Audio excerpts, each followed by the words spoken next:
IPL एक ऐसी league है जो रातों रात प्लेयर्स को सुपरस्टार बनाने के लिए मशहूर है। चाहे वो जसप्रीत बुमराह हो, ऋषभ पंत हो, संजू सैमसन हो, ये सब आईपीएल से लाइमलाइट में आया है। लेकिन आईपीएल ने जितने बड़े स्टार्स दिए हैं उससे भी ज्यादा के करियर खत्म करने के लिए आईपीएल बदनाम भी है। कई बड़े नाम जो एक समय अपनी टीम के स्टार्स हुआ करते थे, आईपीएल के बदलते फॉर्मेट की वजह से, नए टैलेंट, नई स्ट्रेटजीज की वजह से टीम से साइडलाइन हो गए। फिर चाहे वो रिकी पॉन्टिंग हो, अनिल कुंबले हो, हशिम आमला हो, अजिंक्य रहाणे हो, रॉबिन उथप्पा हो, जो रूट हो, जैसे प्लेयर्स इसके एग्जांपल हैं जो एक समय आईपीएल में शाइन करते थे। लेकिन इंजरीज, कंसिस्टेंसी की कमी या बड़े मैचेस में अच्छा परफॉर्म ना कर पाने की वजह से इनका इंपैक्ट धीरे धीरे खत्म होता गया। लेकिन इन बड़े नामों के अलावा आईपीएल के कुछ ऐसे प्लेयर्स भी हैं जिनकी बात हम इस वीडियो में करेंगे, जो एक दो सीजन में अच्छा खेलकर सुपरस्टार बनने ही वाले थे कि उनको आईपीएल से फेम और पॉपुलैरिटी के दरवाजे से वापस जाना पड़ा। कुछ लंबे समय तक धीरे धीरे टीम कॉम्बिनेशन से बाहर हो गए और एक का तो करियर विराट कोहली ने अकेले खत्म कर दिया। इन इस वीडियो में हम उन्हीं कुछ प्लेयर्स की बात करने वाले हैं जो एक समय सुपरस्टार थे या इंडियन क्रिकेट के अगले बनने वाले सुपरस्टार थे, पर आज उनको क्रिकेट से साइडलाइन कर दिया गया है। क्या ये आईपीएल का प्रेशर था या नए टैलेंट की वजह से, या फिर इनका खुद का परफॉर्मेंस, इनका खुद का परसिवियरेंस, लैक ऑफ कंसिस्टेंसी इनके डाउनफॉल का सबसे बड़ा रीजन था? इस वीडियो खत्म करते करते तुम्हें आईपीएल के उन 9 खिलाड़ी के बारे में पता चलेगा जो ऑलमोस्ट इंडियन क्रिकेट के सुपरस्टार बन गए थे पर अल्टीमेटली आईपीएल में आगे नहीं बढ़ पाए। इसीलिए लेट्स बिगिन। पॉल वल्थाती क्रिकेट की दुनिया में एक ऐसा नाम है जिसे शायद ही आज को याद करता हो, लेकिन 2011 के आईपीएल में ये नाम रातों रात काफी चर्चा में आ गया था, जब पॉल वल्थाती, जो एक अनकैप्ड प्लेयर थे, उन्होंने सीएसके जैसी स्ट्रॉन्ग टीम के सामने सिर्फ 60 बॉल्स पर 120 रन की शानदार पारी खेली और पंजाब को ये मैच जिता दिया। एंड पॉल की इस पारी ने रातों रात उन्हें आईपीएल का स्टार बना दिया था। उनका confidence, fearless batting, aggressive stroke play देखकर हर कोई हैरान हो गया था। लेकिन उनका आईपीएल का सफर ज्यादा लंबा नहीं चल पाया। पॉल वल्थाती की क्रिकेट जर्नी शुरुआत से ही इंजरी प्रोन रही है, जिसकी शुरुआत 2002 की अंडर-19 वर्ल्ड कप में बांग्लादेश के खिलाफ हुई थी, जब उनकी बैटिंग करते वक्त एक बाउंसर सीधे उनकी आंख पे जा लगा, जिसकी वजह से उनकी एक आंख की आईसाइट पार्शियली डैमेज हो गई और इस इंजरी से वो कभी पूरी तरह रिकवर ही नहीं कर पाए, जिसका सीधा असर उनकी बैटिंग टेक्निक, उनके रिफ्लेक्सेस पर पड़ा। हालांकि कई सारी सर्जरीज के बाद पॉल वल्थाती क्रिकेट खेलने के लिए तैयार थे, लेकिन वो इंडियन टीम में कभी अपनी जगह दोबारा नहीं बना पाए। फिर आईपीएल के दूसरे साल में ही पॉल वल्थाती को राजस्थान रॉयल्स की तरफ से खेलने का मौका मिला। उनके लिए कुछ सीजन खास नहीं रहा क्योंकि उन्होंने मात्र 2 मैचेस में खेलने का मौका मिला, जिसमें पॉल मात्र 6 रन बना पाए, जिसकी वजह से 2010 के आईपीएल में उन्हें किसी टीम से खेलने को नहीं मिला। लेकिन 2011 का साल आईपीएल में पॉल वल्थाती के लिए बहुत इंप्रेसिव साबित हुआ। ना सिर्फ उन्हें किंग्स 11 पंजाब में टीम में जगह दी, बल्कि ओपनिंग करने का मौका भी दिया। एंड उनकी परफॉर्मेंस पूरे टूर्नामेंट में शानदार थी। सबको लगा कि इंडियन टीम को एक और लाजवाब ओपनर मिल गया है, लेकिन अनफॉर्चुनेटली पॉल के लिए एक और इंजरी उनका इंतजार कर रही थी, इस बार उनकी लेफ्ट रिस्ट में। पहले तो पॉल को लगा उनकी इंजरी इतनी बड़ी नहीं है, अपॉर्चुनिटी मिस ना होने की वजह से उनको लगा कि वो इसे मैनेज कर सकते हैं, लेकिन इंजरी काफी सीरियस थी, जिसकी वजह से पॉल को 2012 के आईपीएल में बैट पकड़ने तक में दिक्कत आने लगी। I just couldn't hold the bat properly. I tried a lot. I took 2-3 cortisone injections, tried to push through that pain, tried to push through IPL, but it was just not meant to be. इसका असर उनकी उस साल की IPL performance में भी देखा गया, जब वो 6 मैचेस में सिर्फ 30 रन बना पाए। एंड इस सीजन की डिसअपॉइंटमेंट के बाद पॉल सर्जरीज के लिए तो मान गए, लेकिन अनफॉर्चुनेटली तब तक बहुत देर हो चुकी थी। पॉल क्रिकेट में कभी वापसी नहीं कर पाए और स्कीम ऑफ थिंग्स से साइडलाइन हो गए। पॉल ने अपना आखिरी मैच आईपीएल 2013 में किंग्स 11 पंजाब से खेला था, जिसमें उन्हें बस एक ही गेम में मौका मिला और उनकी जगह न्यू प्लेयर्स ने ले ली। हालांकि पॉल ने क्रिकेट के सभी फॉर्मेट से रिटायरमेंट ले लिया है और अभी वो एक अकेडमी चलाते हैं और एयर इंडिया के लिए भी खेल चुके हैं। 2012 का आईपीएल फाइनल बहुत इंटरेस्टिंग था। एक तरफ गौतम गंभीर की कोलकाता नाइट राइडर्स और दूसरी तरफ महेंद्र सिंह धोनी की चेन्नई सुपर किंग्स। और कोलकाता नाइट राइडर्स के सामने था 190 रन का बहुत बड़ा टारगेट। सीएसके के बड़े टोटल के सामने सबको लगा कि केकेआर इस मैच को हार जाएगी। गौतम गंभीर के जल्दी आउट होते ही लोगों को लगने लगा कि यह मैच कोलकाता के हाथ से निकल गया है, लेकिन तभी एक बहुत ही अनएक्सपेक्टेड सा ट्विस्ट आ गया, जिसका नाम था मनविंदर बिस्ला। मनविंदर बिस्ला, जो कि पूरे टूर्नामेंट में काफी एवरेज परफॉर्मेंस दे रहे थे, लेकिन फाइनल में उन्होंने सिर्फ 48 बॉल्स में 89 रन्स की एक धमाकेदार इनिंग्स खेली, जिसकी वजह से केकेआर ने अपना पहला आईपीएल का टाइटल जीता। एंड फाइनल में ऐसी लाजवाब परफॉर्मेंस देने के बाद सबको लगा कि केकेआर को अपना अगला स्टार मिल चुका है, वो अगली आईपीएल में बहुत अच्छा परफॉर्म भी करेंगे। लेकिन 2013 के आईपीएल में बिस्ला की परफॉर्मेंस कुछ खास नहीं रही, जिसमें उन्होंने 14 इनिंग्स में सिर्फ 255 रन ही बनाए, जो कि एक विकेट कीपर बैट्समैन के लिए काफी कम था। कंसिस्टेंसी की कमी और यंग प्लेयर्स की टीम में आने की वजह से बिस्ला की पोजीशन टीम में साइडलाइन होने लगी, जिसका असर उनके 2014 के आईपीएल में भी दिखा, जिसमें उनको सिर्फ एक मैच खेलने का मौका मिला जिसमें वो सिर्फ 3 रन स्कोर कर पाए। एंड बिस्ला आईपीएल के लिए नए खिलाड़ी नहीं थे, उन्होंने अपनी आईपीएल की जर्नी 2009 में डेक्कन चार्जर के साथ शुरू करी थी, लेकिन उनको किसी भी मैच में परफॉर्म करने का मौका नहीं मिला और टीम से ड्रॉप कर दिया गया। लेकिन 2010 के आईपीएल में पंजाब किंग्स के लिए खेलने का मौका मिला जिसमें उन्होंने 10 मैच में 208 रन बनाए। 2011 आईपीएल में बिस्ला केकेआर के लिए खेला जिसमें सिर्फ 5 मैच में 72 रन बना पाए और उनको सबसे बड़ा ब्रेक थ्रू था ही 2012 के आईपीएल में जहां 7 मैचेस में उन्होंने 213 रन बनाए। लेकिन इसके बाद मानो बिस्ला का करियर सडनली रुक गया जिसकी वजह से उन्हें किसी भी टीम में कहीं जगह नहीं मिली। बिस्ला ने अपना आखिरी आईपीएल मैच 2015 में आरसीबी से खेला जिसमें उन्हें सिर्फ 2 मैच खेलने का मौका मिला जिसमें वो 37 रन बना पाए। हालांकि बिस्ला ने अभी क्रिकेट से रिटायरमेंट नहीं लिया है पर उन्हें आईपीएल के किसी टीम में जगह नहीं मिलती है। हाँ, वो अभी भी डोमेस्टिक मैचेस खेल रहे हैं गोवा की तरफ से और बीसीसीआई से कमेंट्री भी कर रहे हैं।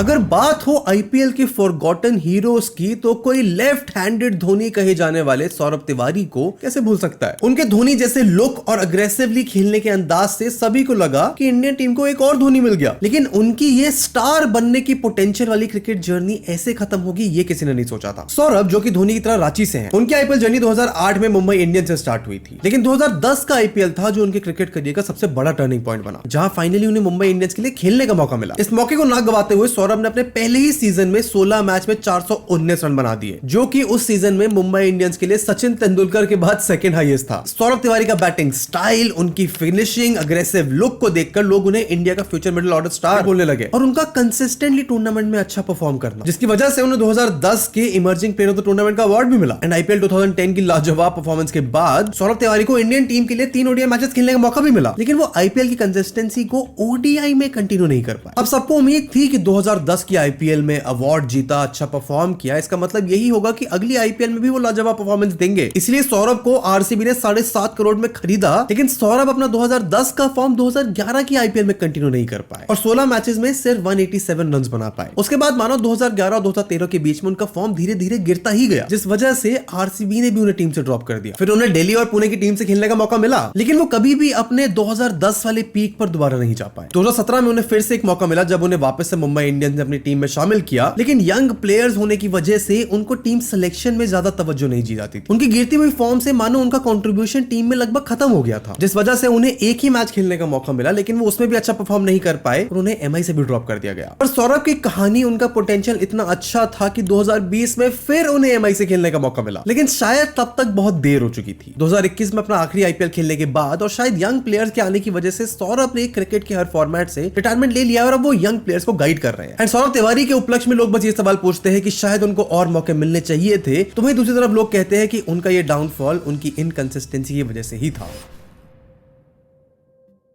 अगर आईपीएल में अंडररेटेड बॉलर्स की बात करें और उसमें धवल कुलकर्णी का नाम नहीं आए तो ऐसा इम्पॉसिबल है। धवल कुलकर्णी जिसे एक टाइम पे इंडिया के सबसे अच्छे फास्ट बॉलर्स में गिना जाता था, जिनके पास पेस के साथ साथ कंसिस्टेंटली स्विंग कराने की एबिलिटी भी थी, लेकिन आज मानो वो आईपीएल के हर चैप्टर से भुला दिए गए हैं। कुलकर्णी ने अपने आईपीएल की जर्नी 2008 में मुंबई इंडियंस से स्टार्ट करी थी। उनके रणजी ट्रॉफी में लगातार अच्छे परफॉर्मेंस ने उन्हें एमआई टीम में जगह बनाने में मदद की। कुलकर्णी उस टाइम पे एक यंग फास्ट बॉलर थे जो लगातार 135 से 145 के बीच में बॉलिंग कर सकते थे और बॉल को स्विंग भी कराते थे। मुंबई इंडियंस की तरफ से खेलते हुए उन्होंने अपने पहले ही सीजन में सबको अपना इंपैक्ट दिखाया, जहां उन्होंने 10 मैचेस खेलने के बाद 11 विकेट लिए। एंड ये इंपैक्ट उन्होंने उस मुंबई इंडियन टीम में दिखाया जहां जहीर खान, लसित मलिंगा जैसे एक्सपीरियंस बॉलर उस टीम में थे। धवल कुलकर्णी ने 2008 से 2013 के बीच में मुंबई इंडियंस से आईपीएल खेला, जिसमें उन्होंने टोटल 35 मैच खेल के 31 विकेट लिए। लेकिन कुलकर्णी के आईपीएल करियर का सबसे बड़ा टर्निंग पॉइंट आया 2014 के आईपीएल ऑक्शन में, जिसमें राजस्थान रॉयल ने कुलकर्णी को अपनी टीम में शामिल किया। एंड कुलकर्णी ने नई टीम से खेलते हुए पहले मैच में ही सबको दिखा दिया कि वो कितने इंपैक्टफुल प्लेयर है। लेकिन इस टूर्नामेंट में भी उन्हें सिर्फ 8 मैचेस खेलने का मौका मिला, जिसमें उन्हें 6 विकेट लिए, पर उनकी ओवरऑल परफॉर्मेंस शायद अच्छी रही, जिसकी वजह से उन्हें इंडियन टीम में भी सिलेक्ट किया गया, जिसकी वजह से धवल का कॉन्फिडेंस तो बूस्ट हुआ ही, पर उसका साफ रिजल्ट दिखा 2015 के आईपीएल में। इस बार धवल कुलकर्णी ने 11 मैचेस खेले और 13 विकेट लिए, जिससे वो टीम के काफी इंपॉर्टेंट प्लेयर बन गए। लेकिन अनफॉर्चुनेटली मैच फिक्सिंग के स्कैंडल के सामने आने की वजह से राजस्थान रॉयल्स को ही आईपीएल से 2 साल के लिए बैन कर दिया गया। And suddenly Dhawal Kulkarni Gujarat Lions का पार्ट बन चुके थे, जो सुरेश रैना की कैप्टनसी में खेल रहे थे। एंड कुलकर्णी का परफॉर्मेंस पूरा टूर्नामेंट में काफी शानदार रहा। उन्होंने 14 मैच खेलकर 18 विकेट लिए, जिसमें आरसीबी के सामने बहुत ही लाजवाब फिगर्स ऑफ 4 for 14 भी शामिल थे। एंड ये सीजन धवल कुलकर्णी के करियर का सबसे बेहतरीन सीजन भी था। लेकिन तभी कुछ ऐसा हुआ जिसकी वजह से धवल कुलकर्णी के करियर पर एक नेगेटिव इंपैक्ट पड़ने लगा। जहां 2016 में धवल कुलकर्णी आईपीएल के टॉप पेसर्स में गिने जाते थे, वहीं 2017 के बाद उनका फॉर्म धीरे धीरे गिरने लगा। इंजरीज और स्पीड में कमी आने की वजह से वो आईपीएल में वो इंपैक्ट नहीं क्रिएट कर पा रहे थे, जिसकी वजह से वो जाने जाते थे, जिसकी वजह से उन्हें टीम में प्लेइंग 11 में जगह बनाने में दिक्कत होने लगी। धवल कुलकर्णी कुलकर्णी ने 2017 की आईपीएल में सिर्फ 6 मैचेस खेले एंड कुलकर्णी को एक और उम्मीद आई जब एमआई ने वापस से उन्हें अपनी टीम में लिया, लेकिन उनका इंपैक्ट अब पहले जैसा नहीं रहा था। कई इंजरीज की वजह से वो उस पेस पर बॉलिंग नहीं कर पा रहे थे जिसकी टीम को जरूरत थी, इसीलिए उन्हें एमआई से बस एक मैच खेलने के बाद टीम से ड्रॉप कर दिया गया। आखिरी बार धवल कुलकर्णी को आईपीएल में 2021 में मुंबई इंडियंस की टीम से खेलने का मौका मिला, लेकिन सिर्फ एक मैच खेलने के बाद उन्हें फिर से टीम से ड्रॉप कर दिया गया। उसके बाद मानो अनफॉर्चुनेटली धवल कुलकर्णी के इंपैक्ट पर किसी टीम को भरोसा नहीं था एंड इसका रिजल्ट सिर्फ ये हुआ कि आईपीएल ऑक्शंस में वो लगातार अनसोल्ड जाते रहे।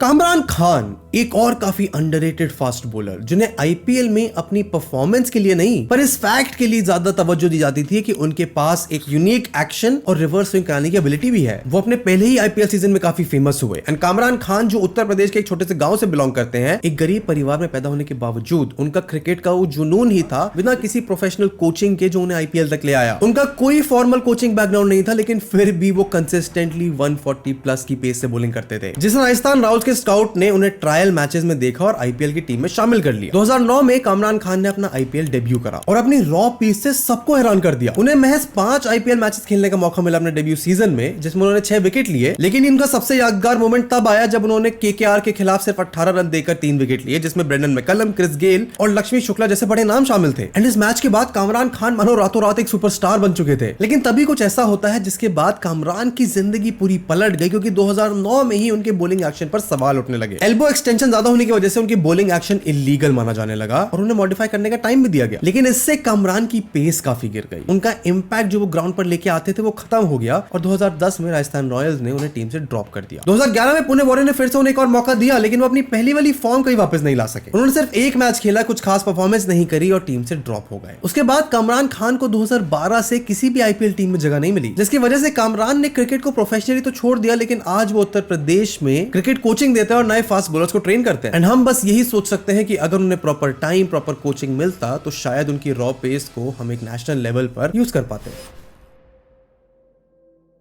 और अगर बात करें आईपीएल में अंडररेटेड फॉरगॉटन स्पिनर्स की, तो उसमें राहुल शर्मा का नाम शायद सबसे ऊपर आएगा। राहुल शर्मा जिन्हें एक टाइम पर इंडिया के उभरते हुए लेग स्पिनर में गिना जाता था, जिनके पास दूसरा और फ्लिपर जैसे दोनों वेरिएशंस थे, लेकिन आज उनका नाम शायद ही किसी को याद हो। एक प्लेयर जिसे अपनी आईपीएल परफॉर्मेंस की वजह से इंडिया खेलने का मौका मिला, लेकिन कुछ कंट्रोवर्सीज ने राहुल के करियर को पूरा खत्म कर दिया। राहुल शर्मा ने अपने आईपीएल करियर की शुरुआत 2009 में डेक्कन चार्जर्स से की थी, जहां उन्होंने अपने डेब्यू सीजन में ही सबको इंप्रेस करा। राहुल शर्मा एक टैलेंटेड लेग स्पिनर थे जो अपनी वेरिएशन और एक्यूरेसी के लिए मशहूर थे। डेक्कन चार्जर्स से खेलते उन्होंने अपने पहले ही सीजन में 5 मैचेस खेलकर 6 विकेट लिए। इस परफॉर्मेंस के बाद उन्होंने 2011 के आईपीएल में अपनी जगह पुणे वॉरियर्स इंडिया की टीम में बनाई, जो एक नई टीम थी, पर राहुल ने वहां पर सबको इंप्रेस किया। उनका दूसरा सीजन उनके पहले आईपीएल सीजन से भी अच्छा था। उन्होंने 14 मैचेस खेले और उसमें 16 विकेट लिए एंड उनके इस परफॉर्मेंस ने उन्हें इंडियन टीम में भी जगह दिला दी, जहां उन्होंने 2011 के ओडीआई में वेस्ट इंडीज के खिलाफ अपना डेब्यू किया। एंड उनके करियर की परफॉर्मेंस में, उनके एक्शन में, उनकी बॉलिंग की वेरिएशंस में सबको उम्मीद थी कि वो आगे जाएंगे। हाँ, 2012 के आईपीएल में उनका परफॉर्मेंस इतना इंपैक्टफुल नहीं था। उनकी बॉलिंग इकोनॉमी भी काफी बढ़ने लगी, लेकिन इस सब से डील करते हुए राहुल के सामने एक और मुसीबत आई, जब 2012 में मुंबई की एक रेव पार्टी में उनका नाम ड्रग्स कंट्रोवर्सी में सामने आया,